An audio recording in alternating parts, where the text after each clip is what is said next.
how to flip and rotate a video in CapCut. Hi guys, welcome back to our channel.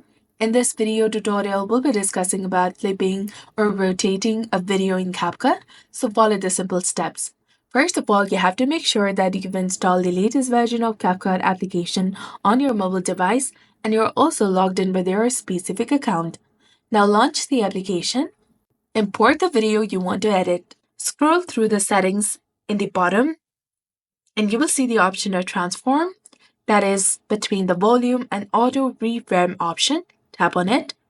Then you will see three different options, that is rotate, mirror, and resize. To flip the video horizontally, click on the mirror button.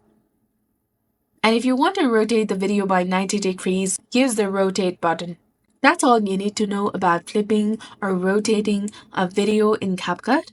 So this was all about it. If you found this video helpful, please like, share, and subscribe. Thanks for watching. See you in the next one.